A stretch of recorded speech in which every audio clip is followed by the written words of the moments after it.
além do principal, que é quem ganha mais títulos, quem joga melhor, quem tem o melhor elenco, enfim, quem está com poder financeiro melhor. Tudo isso gerou motivo de rivalidade para esses dois clubes.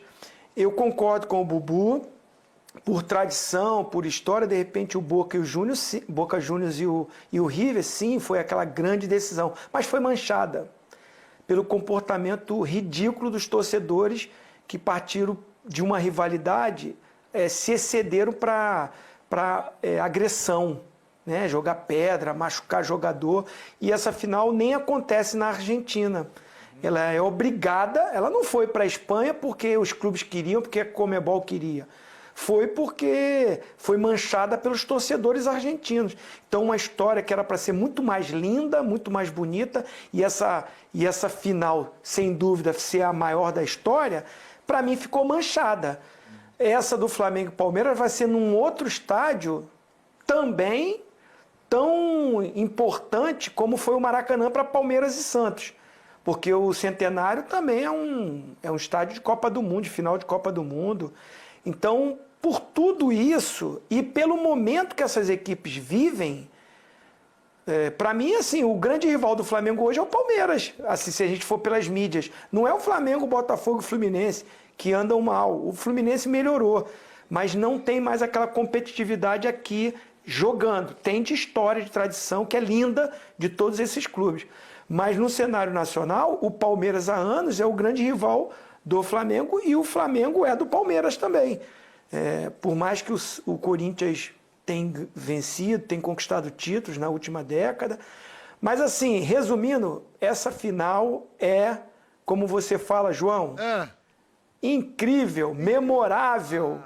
Vai ser. Não tenho dúvida, Tetra. Espetacular. Olha, será épico, memorável. Que final, hein, minha gente? E nós vamos ficar na expectativa. 27 de novembro, Estádio Centenário de Montevidéu, cobertura completa dos canais esportivos do Grupo Disney.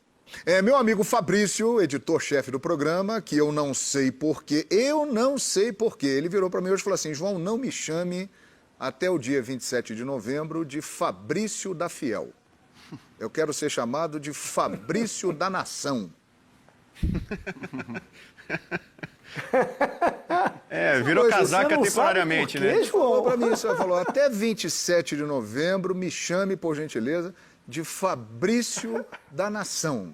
Eu falei, sim, senhor, pois não, vou chamá-lo assim, Fabrício da Nação. Olha lá, o Flamengo não tomou gol na semifinal. Zinho, e o Bruno Henrique arrebentou lá na frente e lá atrás, Diego Alves. E aí eu coloco, para ficar no centro disso, o Everton Ribeiro também, que arrebentou ontem, né, com 2 assistências. Mas na semifinal, o artilheiro, o monstro, como você mesmo denominou na transmissão, o cara decisivo, fazendo 4 gols numa semifinal, não tem nem o que dizer, né, de acrescentar mais. Mas na defesa, o goleiro Diego Alves brilhou nos 2 jogos, porque fez defesas importantíssimas em momentos importantes do jogo, principalmente início de jogo. A gente sabe como é que tem a pressão. Ele quando tem que responder, quando tem que... Jogo de decisão, chama o Diego Alves. Ele é um goleiro de decisão.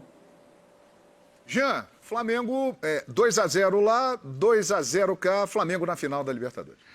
Eu acho que foi indiscutível, né, pelo que aconteceu nos 180 minutos. O Flamengo em nenhum momento temeu perder a classificação. Talvez o único momento em que o torcedor do Flamengo tenha ficado mais ressabiado tenha sido o momento ali do início do primeiro jogo, né? Justamente quando o Diego Alves apareceu muito. Depois daquilo, sinceramente, por mais que o Barcelona tenha chegado, ele chegou em condições, no momento do jogo, do confronto, em que o Flamengo já tinha feito uma vantagem razoável, né? Tanto no jogo de ida como no jogo de volta. E aí no jogo de volta o Flamengo, mesmo com a vantagem, começa atacando, parte para cima, faz o gol rapidamente. Então, não foram 180 minutos de sofrimento, né? Talvez uma certa apreensão no começo do jogo pelo que fez ali o Diego Alves, mas de maneira geral, acho que a gente imaginava, né, que o Flamengo passaria sem muitas dificuldades por aquele lado da chave.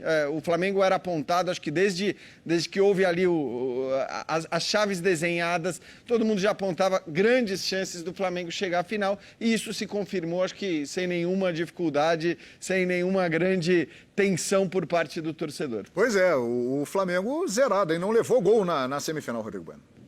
Dá para dizer literalmente que o Flamengo foi muito bem do goleiro à ponta esquerda, né? Antigamente os caras falavam isso, né? Do goleiro, o goleiro foi para mim o segundo principal nome do Flamengo no confronto, né? O Zinho e o Jean já falaram sobre isso.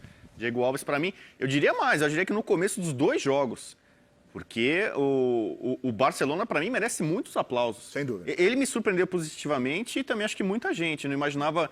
Teve aquela brincadeira, né, quando o Flamengo perdeu para o Liverpool, de que o Flamengo jogou de igual para igual. Para alguns foi brincadeira, né, para alguns foi um tema sério. Sim. Ah, não, mas olha lá, tal. O Barcelona jogou, o Fabian Bustos botou o time com 1 a menos no Maracanã grande parte do tempo, incomodando e obrigando o goleiro do Flamengo a trabalhar.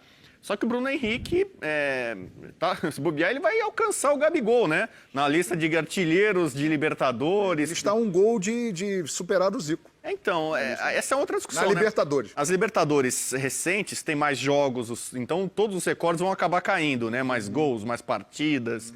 Mas o Flamengo cumpriu o papel e agora, para mim, é favorito. Já vou antecipar aqui. Para mim, o Flamengo continua sendo o melhor time, o melhor elenco. É um jogo só, a gente vai falar muito sobre isso. Muito. Mas o Flamengo era mais esperado, muito mais esperado na final do que o Palmeiras. Não que o Palmeiras não tivesse chances, mas havia muito mais dúvidas sobre a regularidade do Palmeiras, o caminho era mais tortuoso. Então o Flamengo, digamos assim, já está se acostumando mais, né, como o Renato Gaúcho falou, né? Tinha gente que falava que o Flamengo não tinha tradição em Libertadores e tal. Aí você narrou assim, dessa forma, quando foi campeão em 2019, né? Eu falei algo. Quem diga, falei algo do quem tipo. falou que o Flamengo não tem tradição em Eu não me lembro Libertadores. muito bem, mas acho que eu falei isso aí, é verdade. Agora, ele está na segunda final em 3 anos e pode ser tricampeão da Libertadores, que é o máximo que um time brasileiro conseguiu, né? Grêmio, Santos e São Paulo. É verdade, esse é outro grande charme dessa final. Quem vencer entrará no clube dos tricampeões brasileiros da Libertadores da América, né? É sensacional. São vários e vários pontos para a gente falar até lá no dia 27 de novembro. E depois também continuaremos falando muito tempo.